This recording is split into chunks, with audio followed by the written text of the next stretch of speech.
नमस्कार, बहुत स्वागत है आपका। कार्तिक का महीना 12 महीनों में सबसे श्रेष्ठ, सबसे पावन और सबसे ज़्यादा धन, ऐश्वर्य, खुशियाँ देने वाला व्रत अगर कोई है, कोई मास है तो वो कार्तिक का महीना है। दोस्तों, इस महीने भगवान विष्णु जल में रहते हैं। क्यों? क्योंकि जब शंखचूड़ नामक एक राक्षस ब्रह्मा जी से वेद छीनकर भाग रहा था तो उनके हाथ से वेद समुद्र में गिर गया और भगवान विष्णु जब सब कोई उनसे प्रार्थना करने लगे तब मछली का रूप धारण कर जल में उतरे थे वेद को लाने और 1 महीने तक वहीं पर रहे।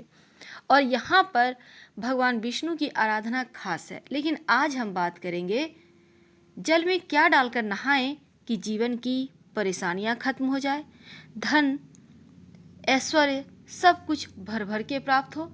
तो चलिए, सबसे पहले तो हम आपको बता दें, कार्तिक के महीने में स्नान दान का विशेष महत्व है। अगर आप सूर्योदय के पहले नहाते हैं तो इसके बेनिफिट तो आपको मिलेंगे ही, साथ ही कार्तिक के महीने में पवित्र नदी या सरोवर में नहाने का विशेष विधान है। अगर आप घर में नहाते हैं तो आप घर में भी कर सकते हैं ये उपाय, और नदी सरोवर में नहाते हैं तो वहाँ भी कर सकते हैं। करेंगे क्या? सबसे पहले तो आप नहाने के पहले पानी पर ओम लिखें अपनी उंगली से और फिर डुबकी लगाएं।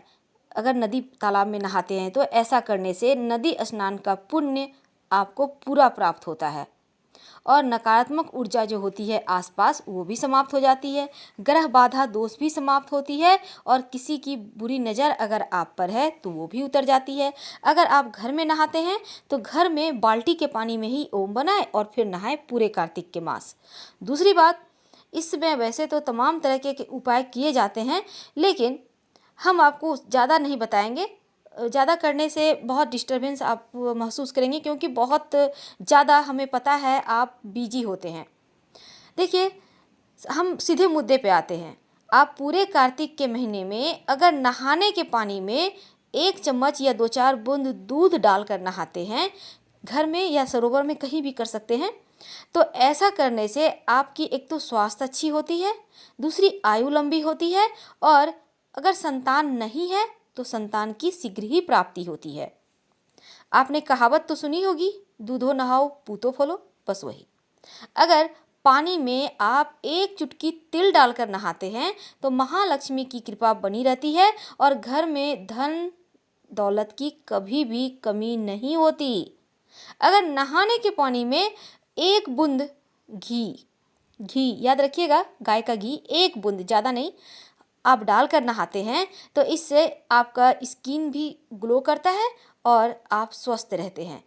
अगर आप चाहें तो शुक्र, यानी जिससे हमें जीवन में खुशियाँ मिलती है, सुख ऐश्वर्य मिलता है, उन्हें मजबूत करना चाहते हैं तब नहाने के पानी में बड़ी इलायची होती है, उसका 1 दाना आप पानी में डाल दें या फिर केसर की 1 पंखुड़ी डालकर आप नहाइए। आपका बुरा से बुरा वक्त भी दूर हो जाएगा, यानी फूटी से फूटी किस्मत भी चमक जाएगी। हम आपसे विदा लेते हैं, फिर मिलेंगे। हर हर महादेव।